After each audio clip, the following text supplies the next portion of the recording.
గత 4 రోజులుగా ద్రాక్షారం భీమేశ్వర స్వామి ఆలయ సన్నిధిలో జరిగిన ఘటన గురించి వైసీపీ నాయకులు చేస్తున్న రాజకీయం పట్ల ప్రజలందరూ అసహ్యం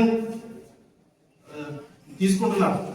ఎందుకంటే గత ప్రభుత్వంలో మీరు చేసిన అవినీతి, అలాగే హిందూ ధర్మం పట్ల కానీ హిందూ దేవాలయాల పట్ల కానీ మీరు చేసిన ప్రతి కార్యక్రమం గురించి ప్రజలందరికీ తెలుసు. అందుకే ఈరోజు మిమ్మల్ని జీరో చేసి కూర్చోబెట్టారు. ఎక్కడైతే ఇప్పుడు రాష్ట్రంలో వైసీపీ నాయకులు పరిస్థితి ఎలా ఉందంటే దయ్యాలు వేదాలు వల్లిస్తున్నట్టుగా ఉండి రామచంద్రపురంలో ఉన్న ఈ వైసీపీ ఇన్ఛార్జ్ సూర్యప్రకాష్ గారు అయితే ఇంకా ఆయన అసలు ఏం మాట్లాడుతున్నాడో, అక్కడ ఏదో ఈయనే మొత్తం అంతా అక్కడ తెలుసున్నట్టు ఆగమ శాస్త్రం గురించి, సనాతన ధర్మం గురించి, ఆర్కియాలజీ డిపార్ట్మెంట్ గురించి, పోలీసుల గురించి మొత్తం వ్యవస్థనే ఈయన శాసిస్తున్నట్టు, దానికి ఏదో సుభాష్ గారు ఇవన్నీ ఏమి చేయలేదు అన్నట్టుగా సుభాష్ గారు రాజీనామా చేయాలనేది చాలా విడ్డూరంగా ఉంది.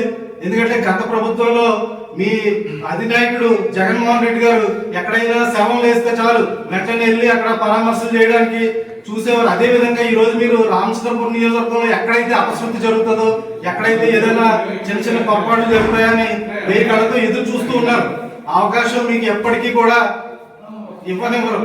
ఎందుకంటే గౌరవ మంత్రివర్యులు వాసంశెట్టి సుభాష్ గారు చాలా అభివృద్ధి కానీ సంక్షేమం కానీ, అలాగే ఈ ఆయన ఒక భగవంతుని స్వరూపంగా మేమందరం భావిస్తున్నాం. ఎందుకంటే ఆయన ఒక భక్తుడు. ఉదయం లేచిన దగ్గర నుంచి శివాలయాల చుట్టూ తిరుగుతూ దేవుడిని దర్శించుకునే ఒక కార్యక్రమం చేస్తూ ఉంటారు.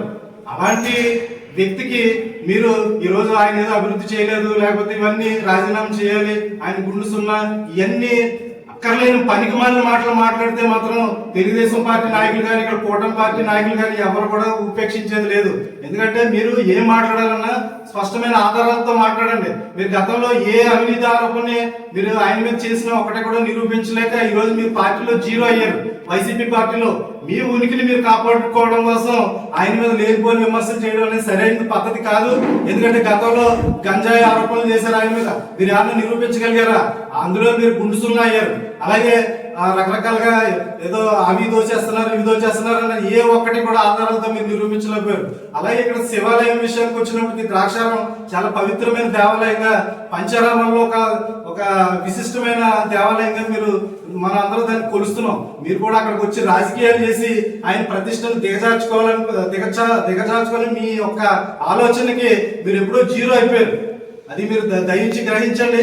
ఎందుకంటే మీరు అదే ఆలయంలో గతంలో చాలా అవినీతి ఆరోపణలు జరిగినాయి మీ ప్రభుత్వంలో, వైసీపీ ప్రభుత్వంలో, కానీ మీరు ఏ రోజు స్పందించరు.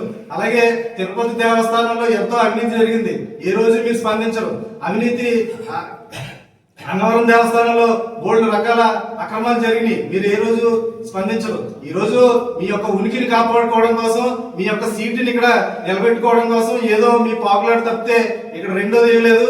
ముందుగా ఫైనల్ గా మేము చెప్పేది ఒకటే, సుభాష్ గారిని కానీ ఇక్కడ కూటమి నాయకులను కానీ ఏదైనా మాట అంటే ఒళ్ళు దగ్గర పెట్టుకుని మీ యొక్క మాటలు ఉంటే అందరూ కూడా దాన్ని స్వాగతిస్తారు తప్పితే మీ ఇష్టం వచ్చిన నోటికి వచ్చిన మాట్లాడితే మాత్రం ఇక్కడ ఎవరు ఉపేక్షించేది లేదని సభాముఖంగా తెలియజేసుకుంటున్నారు.